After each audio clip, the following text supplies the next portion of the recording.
विष्णु भगवान की कथाएं। यहाँ शिव और विष्णु के बारे में पौराणिक कथाओं से 3 दिलचस्प कहानियाँ पेश हैं। जब शिव का घर विष्णु ने ले लिया, जब विष्णु ने शिव को मुश्किल से बचाया और अंत में विष्णु की शिव भक्ति की एक दिल को छू लेने वाली कहानी। क्या आप बद्रीनाथ की कहानी जानते हैं? यह वो जगह है जहाँ शिव और पार्वती रहते थे। यह उनका घर था। एक दिन नारायण यानी विष्णु के पास नारद गए और बोले, आप मानवता के लिए एक खराब मिसाल हैं। आप हर समय शेषनाग के ऊपर लेटे रहते हैं। आपकी पत्नी लक्ष्मी हमेशा आपकी सेवा में लगी रहती है और आपको लाड करती रहती है। इस ग्रह के अन्य प्राणियों के लिए आप अच्छी मिसाल नहीं बन पा रहे हैं। आपको सृष्टि के सभी जीवों के लिए कुछ अर्थपूर्ण कार्य करना चाहिए। इस आलोचना से बचने और साथ ही अपने उत्थान के लिए भगवान को भी ऐसा करना पड़ता है। विष्णु तप और साधना करने के लिए सही स्थान की तलाश में नीचे हिमालय तक आए। वहाँ उन्हें मिला बद्रीनाथ, एक अच्छा सा छोटा सा घर जहाँ सब कुछ वैसा ही था जैसा उन्होंने सोचा था। साधना के लिए सबसे आदर्श जगह लगी उन्हें। वह उस घर के अंदर गए। घुसते ही उन्हें पता चल गया कि यह तो शिव का निवास है और वह तो बड़े खतरनाक व्यक्ति है। अगर उन्हें गुस्सा आ गया तो वह आपका ही नहीं खुद का भी गला काट सकते हैं। ऐसे में नारायण ने खुद को एक छोटे से बच्चे के रूप में बदल लिया और घर के सामने बैठ गया। उस वक्त शिव और पार्वती बाहर कहीं टहलने गए थे। जब वे घर वापस लौटा तो उन्होंने देखा कि एक छोटा सा बच्चा जोर जोर से रो रहा है। पार्वती को दया आ गया। उन्होंने बच्चे को उठाने की कोशिश की। शिव ने पार्वती को रोकते हुए कहा, इस बच्चे को मत छूना। पार्वती ने कहा, कितने क्रूर हैं आप, कैसी नासमझी की बात कर रहे हैं। मैं तो इस बच्चे को उठाने जा रही हूँ, देखिए तो कैसे रो रहा है। शिव बोले, जो तुम देख रही हो उस पर भरोसा मत करो। मैं कह रहा हूँ न, इस बच्चे को मत उठाओ। बच्चों के लिए पार्वती की स्त्री सुलभ मनोभावना ने उन्हें शिव की बातों को नहीं मानने दिया। उन्होंने कहा, आप कुछ भी कहें, मुझे कोई फर्क नहीं पड़ता। मेरे अंदर की माँ बच्चे को इस तरह रोते नहीं देख सकती। मैं तो इस बच्चे को जरूर उठाऊंगी। और यह कहकर उन्होंने बच्चे को उठाकर अपनी गोद में ले लिया।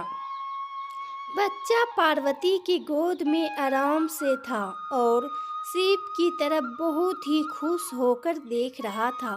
शिव इसका नतीजा नहीं जानते थे, लेकिन करे तो क्या करें, इसलिए उन्होंने कहा था, ठीक है चलो देखते हैं क्या होता है। पार्वती ने बच्चे को खिला पिलाकर चुप किया और वहीं घर पर छोड़कर खुद शिव के साथ गर्म पानी से स्नान के लिए बाहर चली गई।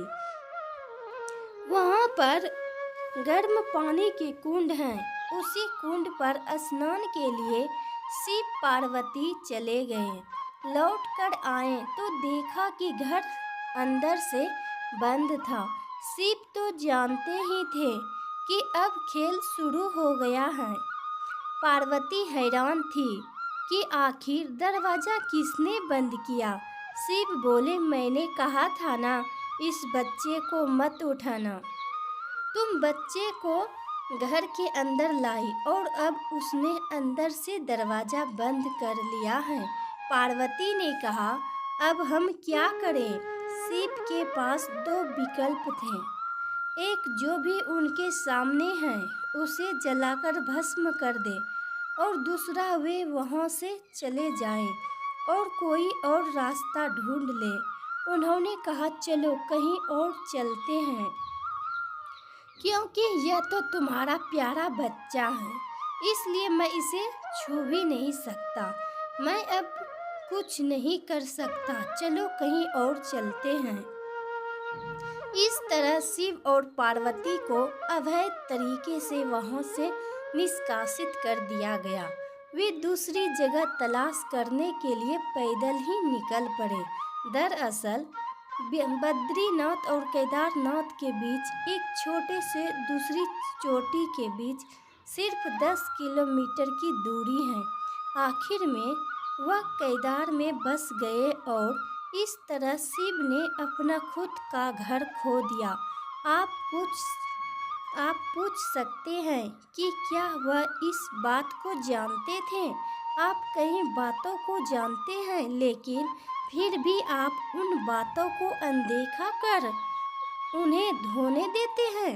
विष्णु भगवान की कहानी। जब विष्णु ने शिव को मुश्किल से बाहर निकाला। योगिक कथाओं में ऐसी कई कहानियां हैं जिनमें बताया गया है कि शिव की करुणा कोई भेदभाव नहीं करती और वे किसी की इच्छा पर बच्चों की तरह भोलापन दिखाते हैं। एक बार गजेंद्र नामक एक असुर था। गजेंद्र ने बहुत तप किया और शिव से यह वरदान पाया कि वह जब भी उन्हें पुकारेगा शिव को आना होगा।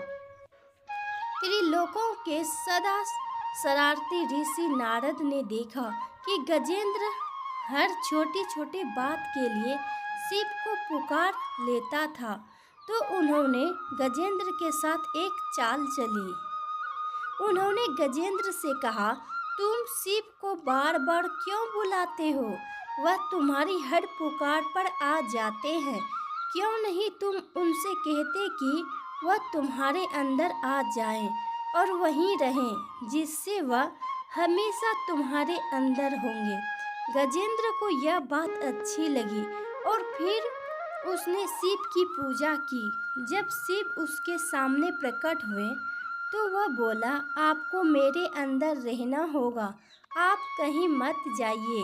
शिव अपने भोलेपन में एक लिंग के रूप में गजेंद्र में प्रवेश कर गए और वहां रहने लगे। फिर जैसे जैसे समय बीता, पूरा ब्रह्मांड शिव की कमी महसूस कर रहा था। कोई नहीं जानता था कि वह कहाँ है। सभी देव और गण शिव को खोजने के लिए काफ़ी खोजने के बाद जब कोई यह पता नहीं लगा पाया कि वह कहाँ है, तो वे हल ढूंढने के लिए विष्णु के पास गए। विष्णु ने स्थिति देखी और कहा, वह गजेंद्र के अंदर हैं। फिर देवों ने उनसे पूछा कि वे शिव को गजेंद्र के अंदर से कैसे निकाल सकता है, क्योंकि गजेंद्र शिव को अपने अंदर रखकर अमर हो गया था। हमेशा की तरह विष्णु सही चाल लेकर आए। देवगण शिव भक्तों का रूप धरकर गजेंद्र के राज्य में आए और बहुत भक्ति के साथ शिव का स्तुति गान करने लगे। शिव का महान भक्त होने के कारण गजेंद्र ने इन लोगों को अपने दरबार में आकर गाने और नाचने का न्योता दिया।